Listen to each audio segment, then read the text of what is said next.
The glass bottle sat on the second shelf of the linen closet, tucked behind 3 folded blue towels that nobody ever used. It was small, amber-colored, with a handwritten label in faded black ink that said "Take with warm water before sleep." For 7 months, I thought it was just an herbal tonic my husband's sister had brought from the apothecary in town. I never checked the seal, and I never asked why the label had no date. I simply trusted that when a family takes you in after your own parents pass, the medicine they put in your hand is meant to cure you.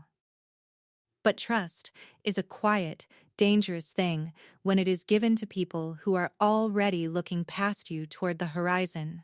The boundary between us, the line that was never crossed no matter how cold the house became or how feverish my nights grew, was the threshold of Thomas's study at the end of the long upstairs hall. I never stepped inside that room without an invitation, and in 5 years of living under his family's roof, he never once extended one. My name is Eleanor Sterling, and in the autumn of my 32nd year, I was living in a large, drafty stone house just outside of Bath, England. I worked as an archivist and cataloger for the local historical society, a quiet, low-paying profession that required long hours of sitting in dark rooms with old paper. My husband, William, was a mid-level magistrate whose family had owned the estate for 3 generations, though by the time I married into the household, the family wealth was mostly an illusion kept alive by heavy wool coats, polished brass door handles, and a stubborn refusal to repair the roof in winter. Thomas was William's older brother, a retired Navy physician 8 years my senior, who had returned home after a fever in the tropics, left him with a subtle, permanent limp and a deep, unshakable silence. I should start with how it began. Because the order matters. It matters because when you are sick, time stretches and bends, and if you do not mark the days by the things people do, rather than the things they say, you will lose your way entirely. I met Thomas on a Tuesday in November, 6 months after William and I were married. The household consisted of William, his mother Margaret, his sister Florence, and Thomas, who occupied the east wing and rarely came down for breakfast. William was a man who lived on the surface of things. He cared about the town council meetings, the quality of his tailor's stitch, and the appearance of a well-ordered dinner table. But Thomas was different. He was tall, thin, with gray already streaking his dark hair at 38, and eyes that seemed to look through furniture and walls to find the structural flaws underneath. Our routine was established not by agreement, but by the draft in the ground floor library. Every morning at 6:30, before the servants kindled the main hearths, I would go down to the library to read or process municipal documents. 5 minutes later, Thomas would enter, carrying a brass kettle and 2 plain clay mugs. He would set 1 mug on the corner of my desk, black tea, no sugar, 2 drops of lemon, and take his seat by the narrow bay window with his own. For 45 minutes, until the rest of the house began to stir, we sat in total silence. The only sounds were the scratching of my fountain pen, the turn of his newspaper, and the ticking of the long case clock by the door. He was my brother-in-law, a man living under the same roof, bound by strict familial propriety and his own rigid sense of honor. I was his brother's wife, a woman who had entered his home as a stranger and remained, in many ways, an outsider. That was the axis we lived on. The line was clear, visible, and absolute. 3 small things belonged to those early months. First was a silver pocket watch Thomas kept on his desk. Its glass was cracked in a thin crescent across the Roman numeral 4. Second was the way he always left his fountain pen resting uncapped on his ledger whenever I walked into a room, as if he had stopped mid-sentence the moment he heard my step. And third was a simple wood and wire bookmark he had carved himself, which always seemed to find its way into whatever reference book I was working on, marking the exact page I needed before I had even realized I needed it. When you live in a house where affection is treated as an unnecessary expense, those 45 minutes every morning become the anchor of your entire existence. William was not a cruel man in the traditional sense. He did not raise his voice, nor did he withhold funds for my basic needs, but he viewed marriage as an administrative arrangement. He wanted a wife to sit at the head of his table, to accept invitations from the parish vicar, and to keep the household accounts in order. He did not notice if I looked pale, nor did he ask why I spent so many hours in the cold archive room downtown. To William, a wife was like a piece of dining room furniture. As long as it remained in its designated place and did not creak under weight, there was no reason to inspect it. Thomas, however, inspected everything. He was a physician by training, but his attentiveness went beyond clinical observation. In those quiet morning hours, he never spoke, unless spoken to, yet I always felt acutely seen.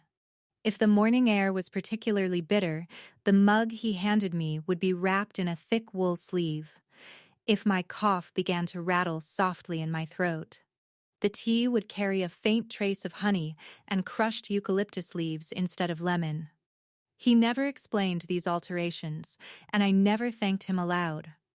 To thank him would be to acknowledge the gesture, and to acknowledge the gesture would mean admitting that he was paying attention to my body in a way my husband never did. Florence was the first to notice the rhythm we had built.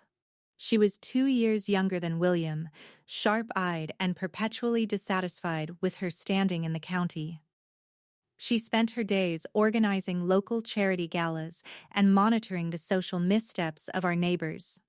One morning in late January, as the rain battered against the diamond-paned library windows, Florence walked in, unexpectedly, holding a stack of church bulletins. She stopped in the doorway, her eyes sliding from Thomas, sitting by the window with his cup, to me, sitting at the desk with mine. The silence in the room was palpable, heavy with the quiet comfort of long shared routine. "You two are up early," Florence said, her voice carrying that light, musical cadence she used when she was suspicious. "Do you never get tired of this room? It smells of old paper and damp wool." Thomas did not look up from his ledger. "The drafts are worse in the morning room, Florence, and Eleanor has cataloging to finish for the society." "And you, Thomas?" Florence stepped further into the room, her skirt rustling against the oak floorboards. "What keeps you from sleeping past 6? Your post at the hospital ended 2 years ago. Surely the estate books do not require such early vigilance. The books require constant vigilance when the roof needs 6 new slate tiles," Thomas replied calmly, turning a page. "If you wish to sleep late, Florence, no one is preventing you." Florence smiled, a small, tight movement of her lips that did not reach her eyes. She walked over to my desk and set her hand on the edge of my blotter, leaning in just enough for me to smell the lavender water on her wrists. "You look tired, Eleanor. William mentioned yesterday that you were up half the night coughing. Have you been taking the tea I sent up to your room?" "I have," I lied softly. The tea she had given me 3 nights prior was so bitter it made my throat close up, and I had poured it down the washbasin when she wasn't looking. "Good," Florence said, her eyes flitting back to Thomas, whose fountain pen had stopped moving across the paper. "We must take care of you. It would look terribly careless of us if William's wife were to fall properly ill right before the spring assembly." She turned and left the room, her footsteps echoing down the corridor. When the door clicked shut, Thomas slowly laid his pen down. It made a tiny, sharp sound as the metal casing touched the dark wood. He did not say a word about Florence's visit, nor did he ask about my coughing. But 10 minutes later, when he stood up to leave for his morning walk, he paused by my desk. Without looking at me, he reached out and adjusted the brass lamp on the corner, tilting the shade slightly so the harsh light no longer fell directly into my eyes. "The wind is coming from the east today," he said softly, his back already half turned to me. Keep the sash closed. That was how the winter passed. Words were stripped down to their barest necessity, like trees in December. We lived in the spaces between sentences, in the shared knowledge of small details. I learned that Thomas took his coffee bitter, that he favored boots with steel eyelets because his ankle needed the extra support, and that he always stood 3 inches further back from people than was customary, as if protecting an invisible boundary around his person. He learned, without me ever telling him, that I preferred working by candlelight rather than the harsh glare of the oil lamps. That I carried a small handkerchief embroidered with wild rosebuds in my left pocket, and that when my chest began to tighten with the dampness of the house, I held my breath for 5 seconds at a time to keep from disturbing the room. By early March, the low-grade fever that would eventually define my life for the next year made its first permanent home in my blood. It was subtle at first, just a warm flush across my cheeks in the late afternoon, accompanied by a tiredness that no amount of sleep could touch. William noticed only that I was less inclined to join him for dinner parties at the county hall. "You are becoming quite a recluse, Eleanor," he said one evening as he adjusted his cravat in the hall mirror. "People are beginning to ask if you dislike their company." "I am simply tired, William," I said, sitting on the bottom step of the staircase, my hand wrapped around the wooden banister to steady myself. "The dampness in the archive room gets into my lungs." "Nonsense," William said lightly, snapping his silver pocket watch shut, a shiny, flawless piece. Unlike Thomas's cracked silver watch, a good walk in the fresh air is all you need. You spend too much time sitting with old ledgers. Ask Florence for more of her herbal tonic. She swears by it." He didn't wait for my answer.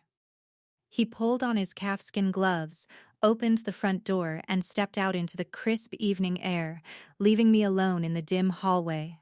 I leaned my head against the cold balustrade, listening to the carriage wheels grind against the gravel driveway. From the shadow of the upper landing, I heard a quiet step. I didn't need to look up to know it was Thomas. He stood at the top of the stairs, looking down at me. The oil lamp on the wall behind him threw his face into deep shadow, making it impossible to read his expression. "He is right about one thing," Thomas said quietly, his voice carrying clearly over the empty hall. "You should not sit on the stairs. The draft comes right under the front door." "I am just taking a moment," I whispered, too tired to hide the tremble in my breath.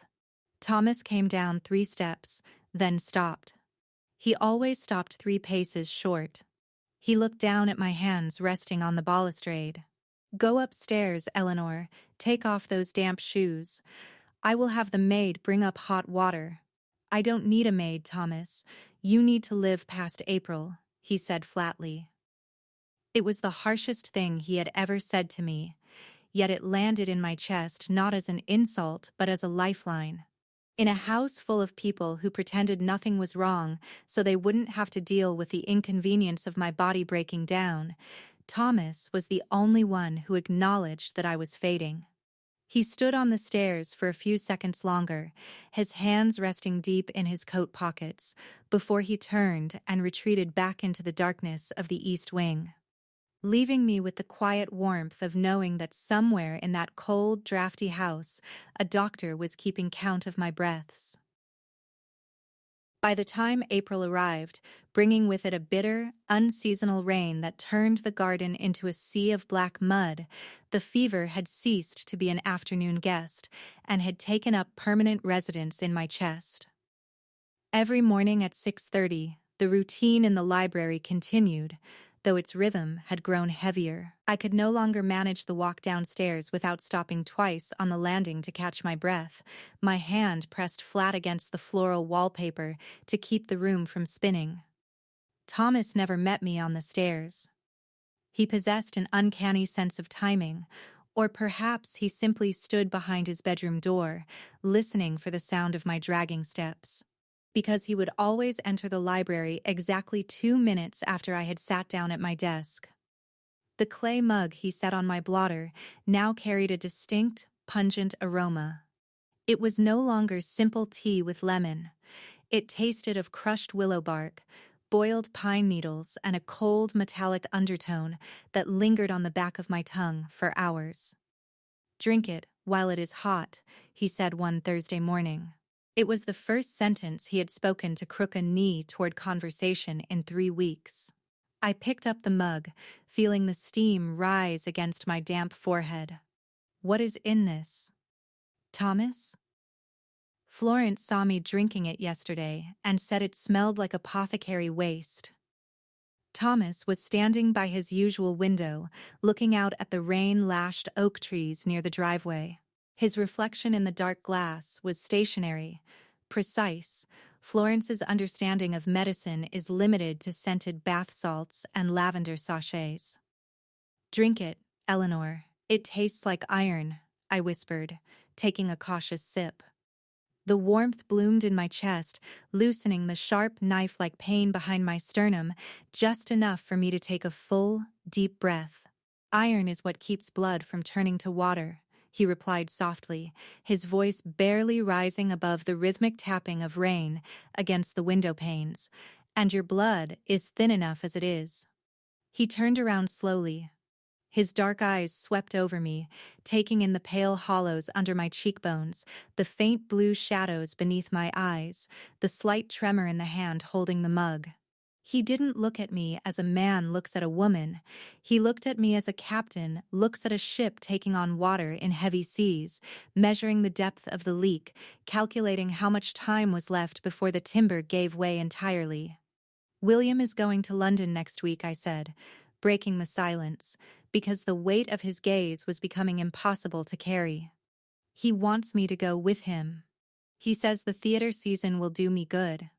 "You cannot go to London," Thomas said immediately. There was no hesitation, no polite softening of his tone.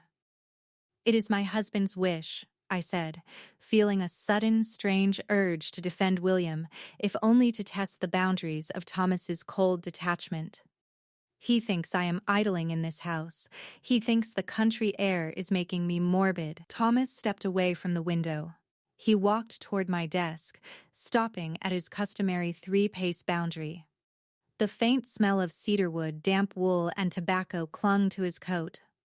"If you go to London," he said, his voice dropping into a register so quiet, so deadly serious, that my throat tightened, "you will spend 6 hours in a drafty coach, 3 nights in a cold hotel near the river. And you will be dead before the month ends. Tell him no." "I cannot simply tell my husband no, Thomas. He is a magistrate. He does not take refusal well, especially from a wife who brings no fortune to the table." Thomas's hand twitched at his side, his fingers flexing against the seam of his trousers. For a second, a single, fleeting second, I thought he was going to reach across the mahogany desk and grab my hand. My heart hammered against my ribs, high and wild. But he didn't. He clamped his jaw tight, his shoulders rigid under his dark wool jacket. "Then I will tell him," Thomas said coldly, "as a physician, as his brother." "No," I said, leaning forward. "If you interfere, he will only become angry. You know how William is. He already resents the fact that you manage the estate accounts while he has to answer to the town council. If you tell him I am too fragile to travel, he will view it as an insult to his authority." Thomas looked down at me, his eyes dark, unreadable pools. "Let him be insulted. Authority does not preserve life, Eleanor. Oxygen does." He turned on his heel and walked out of the library, his limp slightly more pronounced than usual, leaving his mug untouched on the windowsill. That evening, the tension in the house snapped into the open. We were sitting in the formal dining room, a grand cavernous space with high ceilings, dark velvet curtains that retained the cold from the north wall, and a long oak table that could seat 14 people comfortably. There were only 4 of us: Margaret, William, Florence, and myself.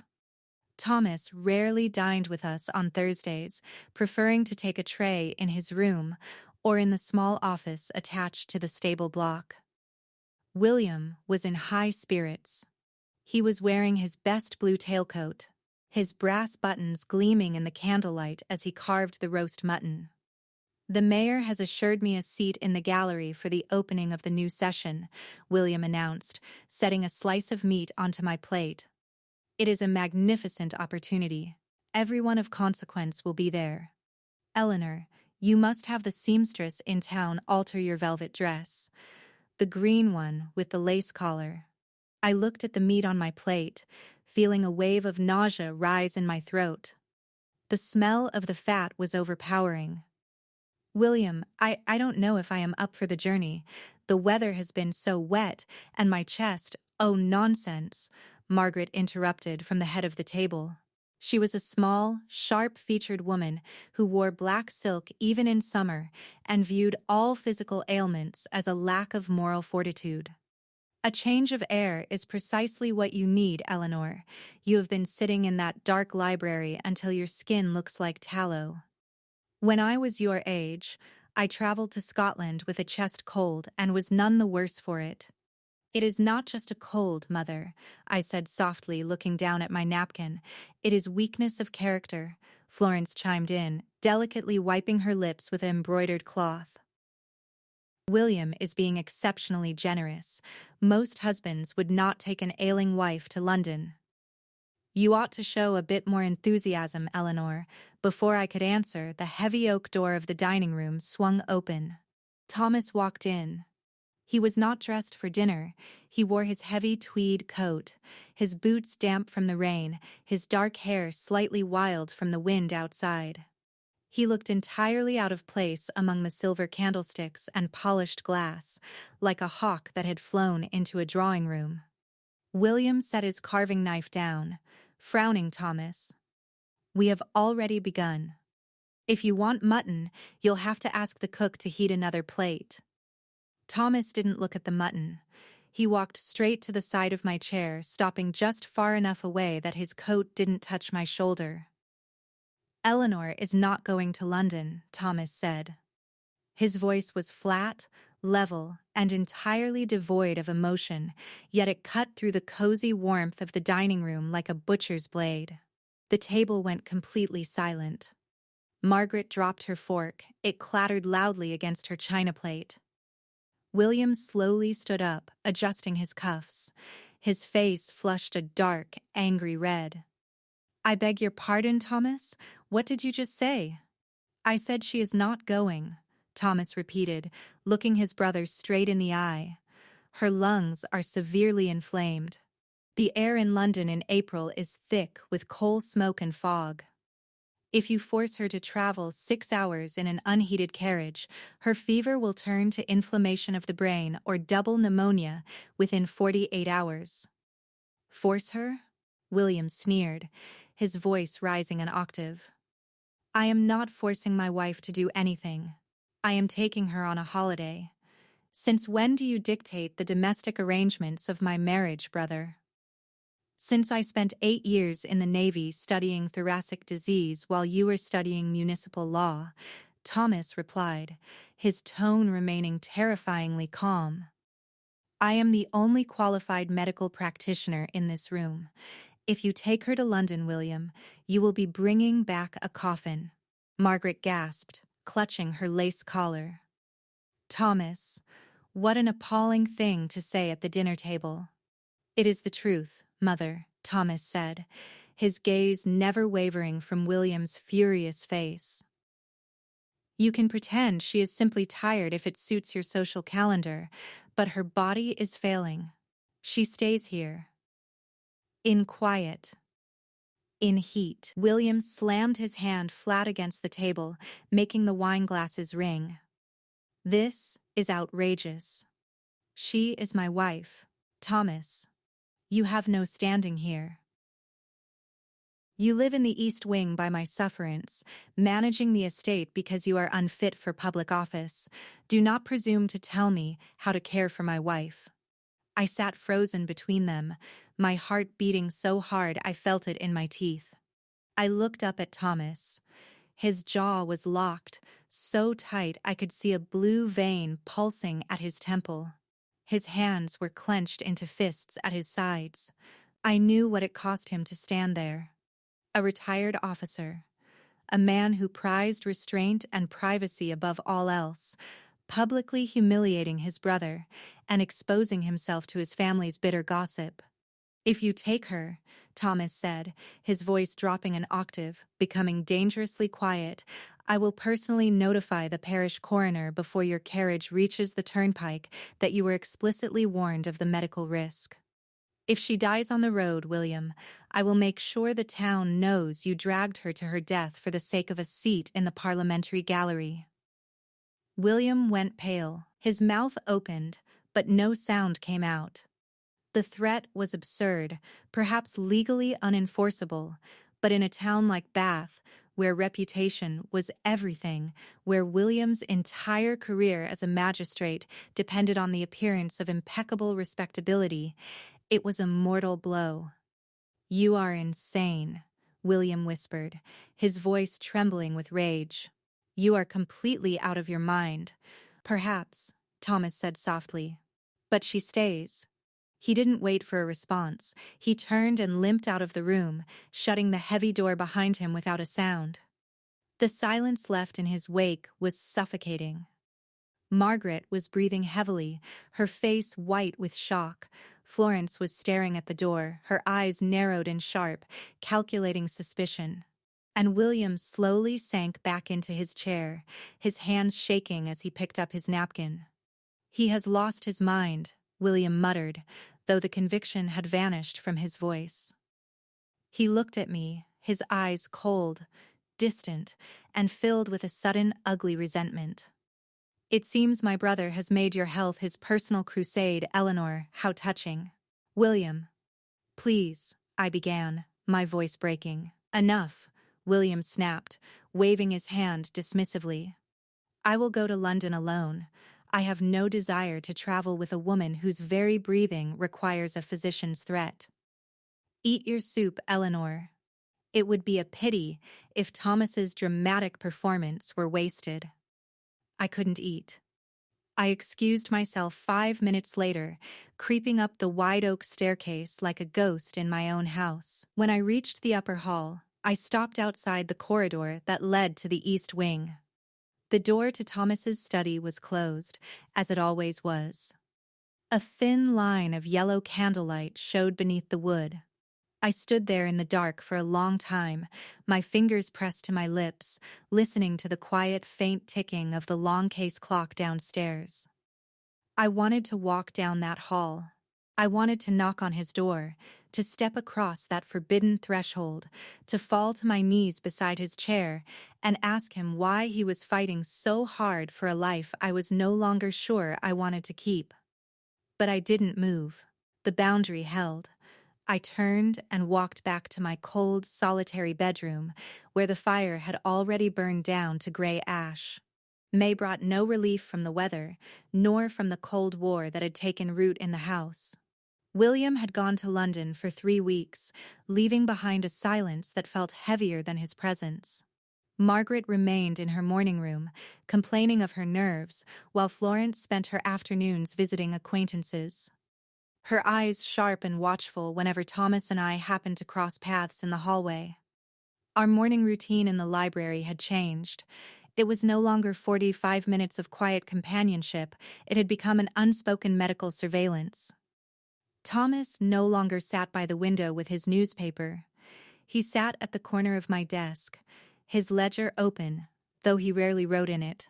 Every morning, he brought a fresh glass of clear liquid, mixed with 3 drops of an oil that smelled of bitter almonds. "Take it," he would say. I would drink it without argument. The medicine made my head feel light and strange, a pleasant, numb sensation creeping from my spine out to my fingers, dulling the constant, aching burn in my lungs. One afternoon, while Florence was at the vicarage, I went to the library to fetch a municipal ledger from the top shelf of the historical collection. I was feeling remarkably well. The medicine Thomas was giving me had reduced my fever for 2 full days, and my head felt clearer than it had in months. I reached for the heavy leather-bound book on the third shelf, standing on my tiptoes. But as my fingers touched the spine, a sudden, dizzy spell hit me. The floor seemed to tilt violently to the left, the room spinning into a blur of dark wood and gold leaf. My knees gave way. I didn't fall to the floor. Instead, I felt two strong, warm hands catch me by the upper arms. I was pulled back against a solid, heavy frame. My head rested for a fraction of a second against Thomas's chest. Through the dark fabric of his coat, I heard the rapid, heavy thud of his heartbeat, wild, fast, completely out of measure with his usual cold composure. His hands were gripping my arms through my wool dress, his fingers pressing into my skin with a fierce, desperate strength. "I have you," he breathed into my hair. His breath was warm against the top of my head, smelling of cedar and peppermint. For 3 seconds, we stayed like that. I didn't move. I couldn't. The feeling of being held, of being wrapped in a strength so absolute, so protective, that the rest of the world ceased to exist, flooded through me like warm wine. I leaned back into him, letting my weight rest entirely against his chest. His grip tightened for a beat. I felt his chest rise as he took a deep, shuddering breath. His face brushed against the side of my head, his cheek rough with the shadow of an afternoon beard. "Eleanor," he whispered. It wasn't a warning, nor a command. It was just my name, spoken with a raw, agonizing tenderness that made my eyes fill with tears. Then, as quickly as it had happened, the spell broke. Thomas felt the shift in my posture. He immediately slid his hands down to my elbows, supporting me until my feet were firmly planted on the floor, and then he stepped back. 3 paces, always 3 paces. When I turned around, his face was pale. His mouth set in a hard, rigid line. He was breathing heavily through his nose, his dark eyes fixed on the floorboards between us. "You should not be reaching for heavy books," he said, his voice raspy and strained, as if he hadn't used it in days. I felt fine a moment ago," I stammered, my cheeks burning with a hot, fierce blush.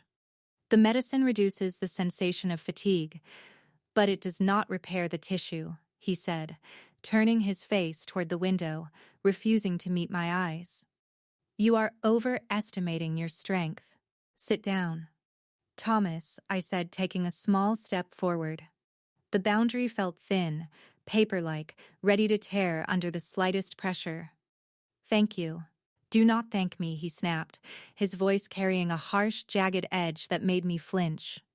"I am doing what any doctor would do for a patient in this house. Nothing more." The lie was so transparent, so painfully thin, that it felt like a slap. But I understood why he said it. He was building the wall back up, brick by brick, protecting me, protecting himself, protecting the terrible, fragile piece of the household. If he acknowledged what had just happened, if he admitted that his heart had been racing against my shoulder, that his hands had held me with something far deeper than clinical duty, we would cross a line from which there was no returning. "I see," I said softly, stepping back toward my desk. "Just a patient." Thomas didn't answer. He stood by the window, his back to me, his hands thrust deep into his coat pockets, watching the rain wash over the glass until the long case clock struck 7, marking the end of our morning hour. In June, William returned from London, bringing with him 2 large trunks of new clothes, a fine silver pocket watch with an elaborate crest, and a cold, distant hostility that filled every room he entered. He barely spoke to me, addressing his remarks primarily to Margaret and Florence. When he did look at me, his eyes held a strange, calculating curiosity, as if he were waiting for something to happen. One evening, while Thomas was away in town consulting with the legal stewards regarding a boundary dispute on the North Farm, Florence came into my bedroom. I was sitting by the window, wrapping a wool shawl around my shoulders against the damp evening air. Florence sat down on the edge of my bed, holding a small brass tray. On it was a cup of tea and the dark amber bottle she had given me months ago. "You look remarkably better today, Eleanor," Florence said, her voice dripping with artificial sweetness. "Thomas's treatments seem to be working miracles. He is very knowledgeable," I said cautiously, keeping my voice neutral. Florence picked up the amber bottle, turning it in her fingers so the glass caught the dying light of the sunset. "Yes, he always was a clever boy. My father used to say Thomas could cure a horse with grass and patience, but he is terribly secretive, isn't he? He never tells us what he puts in those mixtures he makes for you. It is just herbal syrup, Florence, is it?" Florence smiled, setting the bottle down with a soft click. "I asked Dr. Thorne in the village about it last week. I described the smell, that bitter, almond scent. Do you know what Dr. Thorne said?" My stomach dropped. I kept my face still, though my heart began to race. "No, what did he say?" "He said it sounded like a preparation of wild cherry bark and prussic acid," Florence said softly, leaning closer. "In small doses, it eases the cough. In larger doses, over time, it weakens the heart." Dr. Thorne was quite surprised that Thomas would use such an old, dangerous remedy. He said it hasn't been prescribed in England for 20 years.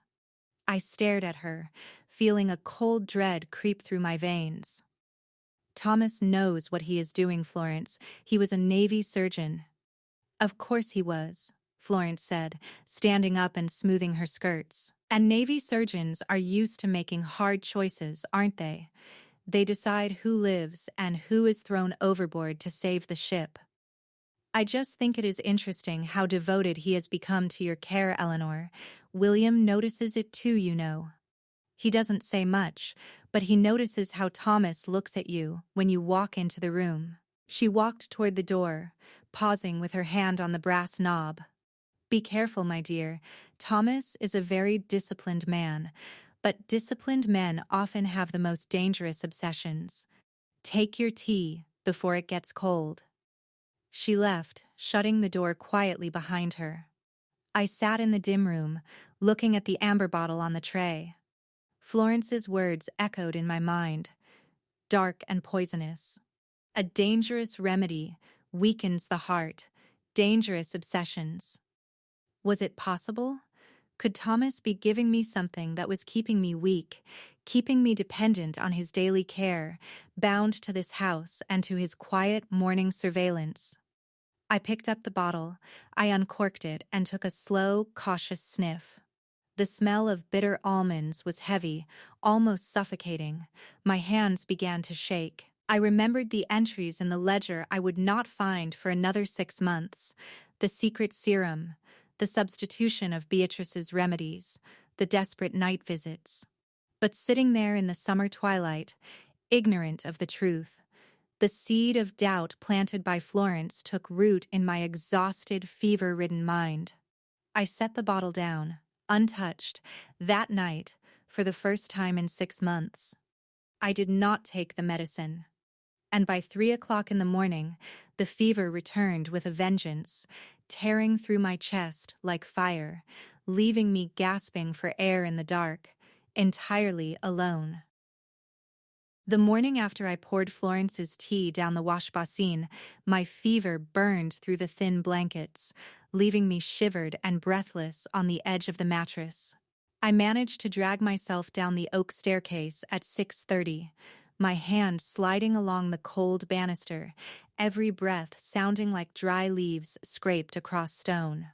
When I reached the library, Thomas was already standing by my desk. He did not have his newspaper, nor was he sitting by his usual window. His face was gray with exhaustion, his dark coat rumpled as if he had spent the night sitting fully upright in his study. On the corner of the blotter sat the plain clay mug. "You did not take the draught last night," Thomas said. It was not a question. He didn't move toward me, but his eyes locked onto my face, tracking the flush on my cheeks and the shallow, rapid rise of my chest. "I didn't," I whispered, leaning heavily against the arm of the leather chair. Florence came to my room. She told me. She said the bitter almond scent was prussic acid. She said you were keeping me weak. Thomas went completely still. For 3 long heartbeats, the only sound in the library was the ticking of the long case clock. A strange, bitter shadow passed over his features, not anger, but a profound, weary resignation. "Florence knows just enough about medicine to invent a murder," he said, his voice dropping to a low, quiet murmur. "Prussic acid in a fatal dose paralyzes the heart within minutes, Eleanor, in microdoses. Compounded with wild cherry bark and sweet clover, it relaxes the bronchial spasms so your lungs do not tear themselves apart when you cough." He looked down at his cracked silver pocket watch resting on the desk, his thumb tracing the thin glass crescent across the Roman numeral 4. "I cannot force you to trust me," he said softly, his back turning toward the bay window. "I am your husband's brother. I live in his house, I manage his lands, and I have no right to stand between you and his family's suspicions. If you believe I am poisoning you, leave the mug." I looked at the mug, then at his tall, rigid back framed against the gray rain outside. I saw the slight tremor in his right shoulder, the iron tightness in his jaw, and the absolute, unyielding restraint that prevented him from taking a single step toward me. In that quiet moment, looking at the carved wood and wire bookmark sitting on my ledger, the fear Florence had planted evaporated into nothingness. I reached out, lifted the clay mug, and drank every drop.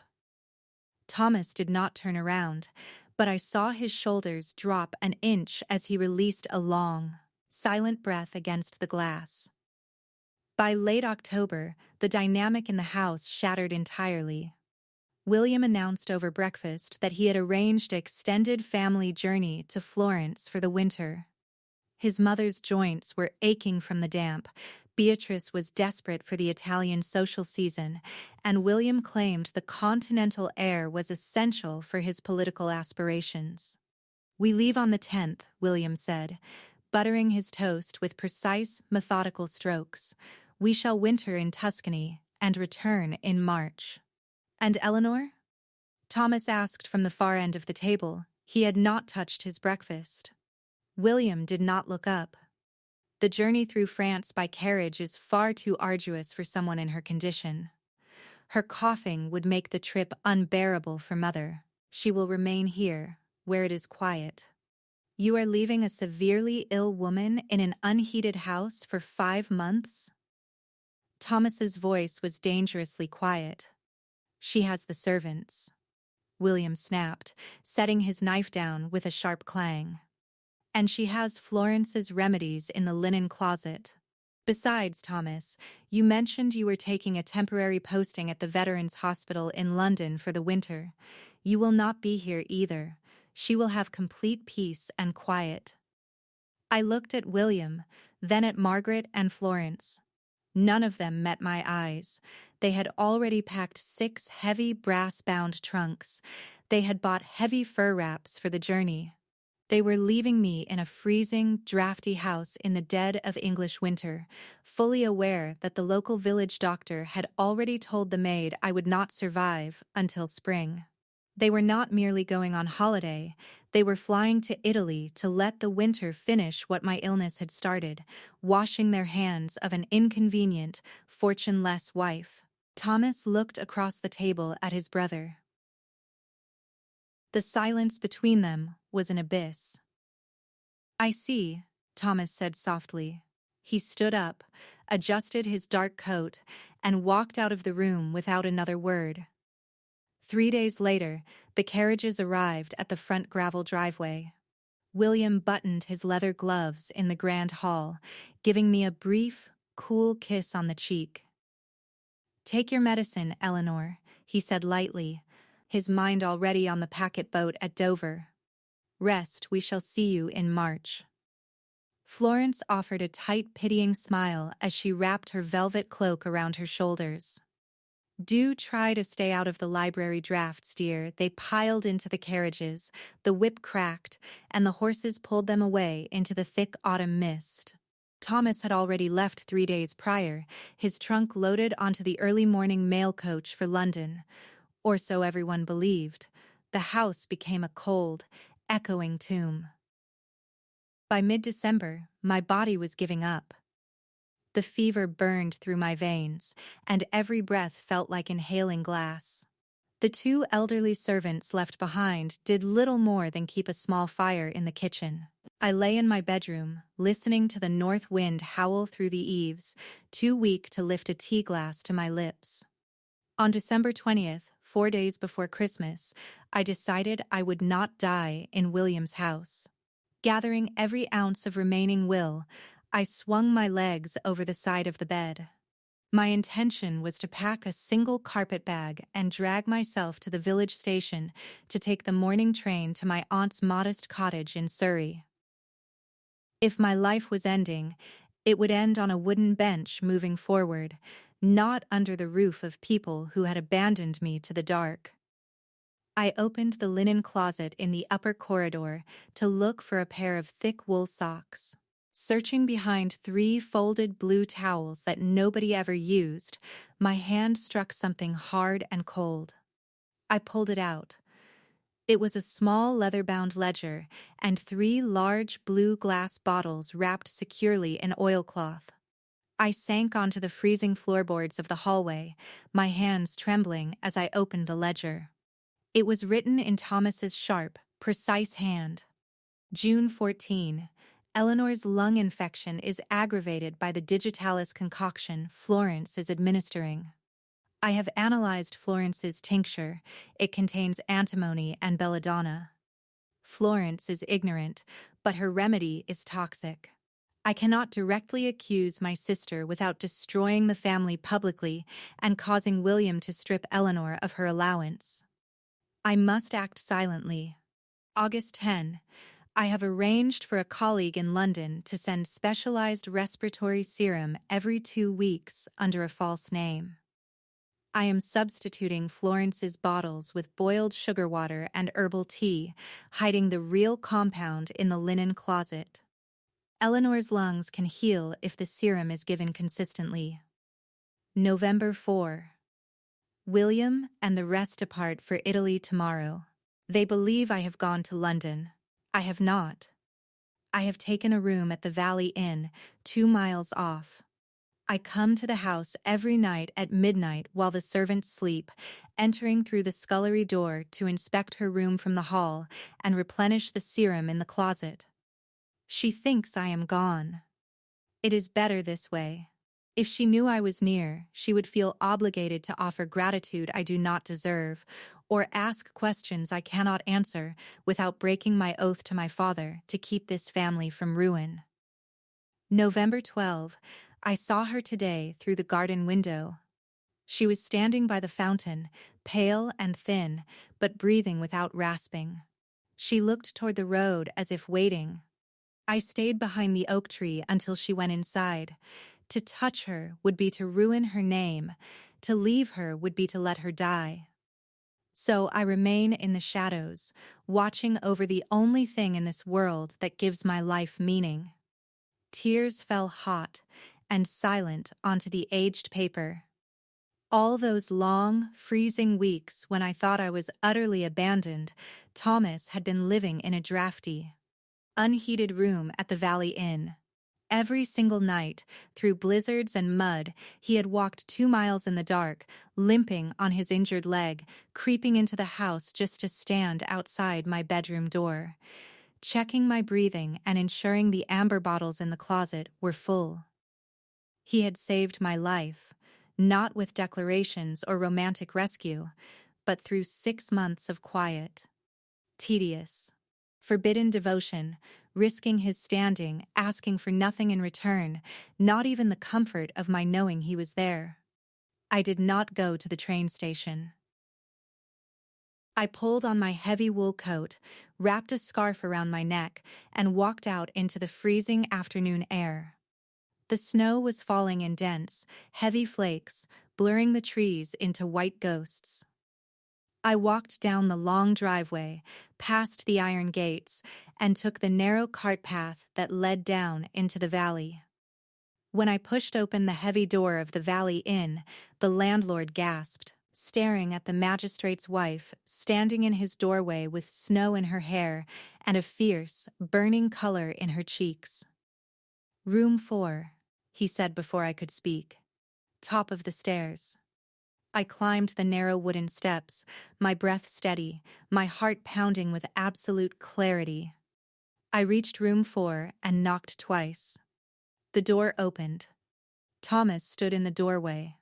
He was in his shirt sleeves, his tweed coat thrown over a small wooden chair. The room was tiny, freezing, lit only by a single candle stuck in a tin saucer. On his small table sat his ledger, his uncapped fountain pen, and the silver pocket watch with the cracked numeral 4. He froze. For the first time in all the years I had known him, I saw raw, naked shock in his dark eyes. "Eleanor," he whispered, stepping back a pace. "What are you doing here?" "The cold. I found the ledger, Thomas," I said quietly. He went deathly pale. He looked down at the floor, his jaw tightening as if he were bracing for a blow. "You were not supposed to find that. Why did you do it?" I stepped into the small room, closing the door behind me.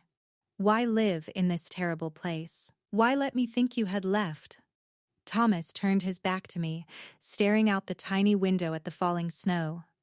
His hands gripped the wooden sill until his knuckles turned white. "Because my family is blind, and I am a physician who took an oath." "Stop," I said gently, taking a step closer. "Do not pretend it was just an oath, Thomas. I read the dates. You walked through the blizzard on Tuesday. I saw the wet boot prints on the back stairs." He stayed silent for a long time. The only sound was the wind howling around the chimney. "If I had told you," he said, his voice dropping so low it was almost lost to the storm, "you would have felt indebted to me. You would have looked at me with pity or gratitude. And I could not have trusted myself to stay on my side of the line, Eleanor. It was easier to let you think I was cold." "I never thought you were cold," I whispered. He turned around slowly. He looked at me across the 2 feet of bare floorboards that separated us. His eyes were wide, dark, and filled with an intensity that made the small room feel ablaze. He did not reach out. He did not bridge the gap. The boundary held, firm, absolute, unbreakable, but the lie was gone. "I know," he said softly. And that was the hardest part. I did not stay at the inn that night. We did not run away together, nor did we cross the line that had defined our lives for 5 years. Instead, I returned to the estate. But I did not return as a victim. When William, Margaret, and Florence returned from Italy in March, full of sun and self-congratulations, they found me standing in the sunlit hall, completely cured, holding a stack of legal separation documents I had prepared with a solicitor in Bath. I left William that spring. I took my modest mother's inheritance, moved to a small town near Salisbury, and took a position as head cataloger for the cathedral library. Thomas remained at the estate just long enough to ensure William signed the separation agreement without contesting my allowance. Once the papers were finalized, he resigned his stewardship, packed his single trunk, and accepted a permanent appointment on a hospital ship bound for the Mediterranean. We never saw each other again. Every October, when the first cold autumn rain strikes my window in Salisbury, a small parcel arrives by registered post. It has no return address. Inside is always a small glass vial of respiratory elixir sealed with black wax, and a freshly carved wood and wire bookmark. I keep them in my top desk drawer. There are 12 of them now. Sometimes, the deepest love is not the kind that demands to be spoken, or held, or displayed before the world. Sometimes, love is simply a man standing in the dark snow 2 miles away, making sure you keep breathing, while letting you go so you can live. If this story stayed with you, join our community by hitting that like button and subscribing for more quiet, honest stories.